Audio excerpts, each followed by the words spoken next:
ఏం సినిమా అది? డీజే దువ్వాడ జగన్నాథం సినిమాలో అయ్యా ఆయన ఎవరో చెప్పండి అయ్యా అంట. ఆ రకంగా ఇది డొక్కా మాణిక్యం సార్ ఒకప్పుడు బాగా వెలిగినాడు. చంద్రబాబు గారు ఉన్నప్పుడు 7-8 పదవులు తీసుకొని నాకు ఎదురులేదనుకున్నాడు. కానీ ఎండమామలు చూసి నీరని భ్రమించి చంద్రబాబు గారిని వదిలి, తెలుగుదేశం వదిలి, ఈయనిచ్చిన పదవులను వదిలి అక్కడికి వెళ్తే, అయ్యా ఒక్కసారి జగన్మోహన్ రెడ్డి గారి ముఖారవిందాన్ని చూసే అవకాశం ఏ రెడ్డి గారన్నా రక్షణకు వచ్చి ఆయన దగ్గర తీసుకెళ్ళండి అని స్టేజీ మీద ఏడ్చి ఏడ్చి కళ్ళు ఉబ్బిపోయి దిగి వెళ్ళిపోయాడు.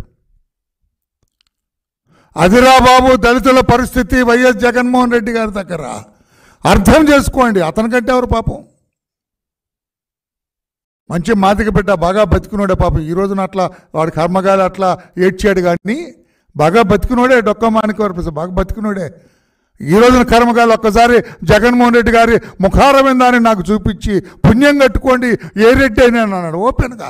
నేనంటున్న మాట కాదు, వరలరామయ్య గారు ఏదో కొంచెం డ్రామాటిక్గా చెబుతున్నాను, కానీ నేనన్న మాట కాదు ఇది.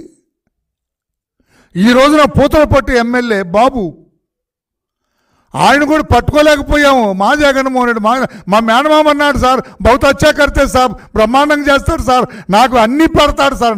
ఏం పెట్టాడు? నోరు తెరిచి పెట్టాడు నీకు, నీ దొంపదాగా లడ్డూ పెట్టాడు నోట్లో. ఏం పెట్టాడు నీకు? ఏడుస్తున్నాడు, బోరు బోరుని ఏడ్చాడు దట్ మ్యాన్. నేను ఎమ్మెల్యే అయిన తర్వాత మా ముఖ్యమంత్రిని చూడలేదు. అప్పుడెప్పుడో చూసా 5 ఏళ్ల క్రితం, ఇంతవరకు నేను చూడలేదు. నాకు టికెట్ ఇవ్వడంట, నా మీద ఏదో ఏంటారు సర్వే అయిపోయాక ఒకటేది ఇవ్వలేదంట, నెగిటివ్ వచ్చింది, నాకు సీట్ ఇవ్వనని బోరున ఏడుస్తున్నాడు. దళితుల పరిస్థితి అది జగన్మోహన్ రెడ్డి గారి ముఖ్యమంత్రిత్వంలో. నేను అడుగుతున్నా ఈ రోజున, అదేదో పెట్టకథ మధ్యలోకి వచ్చింది. అందుకనే రాష్ట్రంలో ఉన్న దళితులారా, వీళ్ళందరినీ మనం ఒక గుణపాఠంగా తీసుకోవాలా?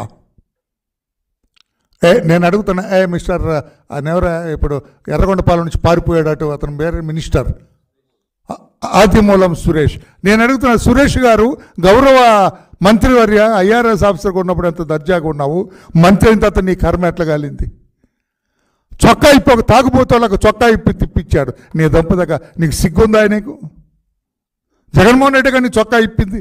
తాగుబోతాడు ఉంటాడు చూడు, సారా కొట్టు దగ్గర, కళ్ళు దుకాణం దగ్గర, వాడు చొక్కా ఇప్పినట్టు నువ్వు మంత్రి ఐఆర్ఎస్ ఆఫీసర్ చొక్కా ఇప్పుడు తిప్పుతున్నాడు. నీ కర్మకాల జగన్మోహన్ రెడ్డి ఆడిచ్చాడు రా నీతోటి, నీ దొంపదగా వండర్ఫుల్ మినిస్టర్. తాగిన వాడు తిప్పినట్టు తిప్పావు నీ దొంపదగా. ఏం కర్మకాలంది ఐఆర్ఎస్ ఆఫీసర్గా ఉండని. నువ్వెప్పుడన్నా అసలు ముఖ్యమంత్రితో మాట్లాడావు? నువ్వు ఎప్పుడన్నా? నేను ప్రతిరోజు మా చంద్రబాబు గారితో మాట్లాడతా, every day morning at 9 AM. Chandrababu గారి ఆలోచనలో ఎవ్రీ డే నేను పాలు పంచుకుంటా. నువ్వు ఎప్పుడన్నా అసలు నీకు ఎప్పుడన్నా తెలుసురా? నీకు జగన్మోహన్ రెడ్డి ఏం చేయబోతున్నాడు తెలుసా నీకు? అసలు నీ డిపార్ట్మెంట్లో ఏం చేయబోతున్నాడు తెలుసా? Useless minister. ఎందుకని కర్మ మినిస్టర్ వద్దనుకొని వెళ్ళిపోలా. ఆడు బోరుని ఏడ్చాడు పాపం, ఇంక పోటీ చేయడు, అయిపోయింది అతని పని, డొక్కా పని అవుట్. ఏ రెడ్డి అయినా నన్ను తీసుకెళ్ళండి జగన్మోహన్ రెడ్డి దగ్గరకు అన్నప్పుడు అవుట్గా చీటీ చించేశారు.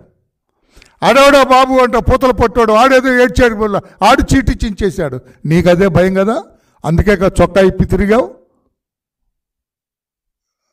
ఇది దళితుల పరిస్థితి. వైఎస్ఆర్ కాంగ్రెస్ పార్టీలో జగన్మోహన్ రెడ్డి దగ్గర నీచాతి నీచంగా, నీ బాంఛం ద్వారా తెలంగాణలో అంటారు, అంతకంటే అధ్వాన్నంగా ఉంది మీ బతుకులు పాడుగాను. సారీ ఎందుకు ఈ భాష వస్తున్నా, ఎందుకు ఏమి ఆ మంత్రి పదవి లేకపోతే ఏముంది? పాపం మా అమ్మాయి, మా మాదిగ అమ్మాయి హోంమంత్రి. ఎందుకు హోంమంత్రి? ఆడు ఎస్ఐ కూడా సెల్యూట్ చేయడు ఆ అమ్మాయికి పాపం. లేదమ్మా మాకు హోంమంత్రి అతనమ్మా సజ్జల రామకృష్ణారెడ్డి అమ్మా, నువ్వు పేరుకేనమ్మా అంటే ఓపెన్గా అంటారట. కానిస్టేబుల్ ట్రాన్స్ఫర్ కూడా అవ్వదు ఆ అమ్మాయి చెప్తే. దేనికి నీకు పదవి? ఎవ్రీడే అయ్యా బాబు గారు అది కాదు సార్, ఇది సార్ ఇలా చేస్తే బాగుంటుందేమో, మరొకసారి ఆలోచించండి సార్ అని చెబుతాం చంద్రబాబు, నేను కానీ నక్కా ఆనందబాబు గారు. మీరు హోంమంత్రి అమ్మా, మీరు చెప్పగలరా? ఈరోజు జైల్లో ఎంతమంది మగ్గుతున్నారు సార్? ఏంటి సార్? ఆ డీజీ దగ్గర నుంచి రిపోర్ట్ తెప్పించండి సార్. ఎందుకు ఇంతమంది రిమాండ్ ఖైదీలుగా ఉన్నారు? పోలీసుల అలసత్వం ఇందులో ఉంది సార్ అని as home minister can you open our mouth for a while? లేదే. సీట్ ఇవ్వండి, నీకు కొవ్వూరులేదు గివ్వూరులేదు పో అంటాడు. ట్రాన్స్ఫర్ చేస్తాడు. లేకపోతే నేను ట్రాన్స్ఫర్ ఏంట్రా నీ దొంపదగా? ఎమ్మెల్యేలకు ట్రాన్స్ఫర్ చేస్తాను నేను. అక్కడి నుంచి అక్కడికి ఓడిపోయే దగ్గరికి ట్రాన్స్ఫర్ చేస్తారు. ఇప్పుడు ఆ మినిస్టర్ ఎర్రగొండపాలెం నుంచి అక్కడికి కొండపోయాడంటే ఎవడో పలకరించట్లేదంట. అక్కడ ఒక్కడే ఆఫీస్కి వెళ్ళాడంట మొన్న, ఎవరో పలకరించలేదంట ఆ బిడ్డని. ట్రాన్స్ఫర్ల మీద వచ్చిన ఎవరు పలకరిస్తారండి? ఇది పరిస్థితి అని చెప్పి కూడా తెలియజేస్తా. ఇంకొకటి కూడా జగన్మోహన్ రెడ్డి గారు అడుగుతారు, మీరు ఎంత దళిత ద్రోహి అంటే, మీరెంత దళిత వ్యతిరేక అంటే, అది కోడికతో గుచ్చించుకున్నావు.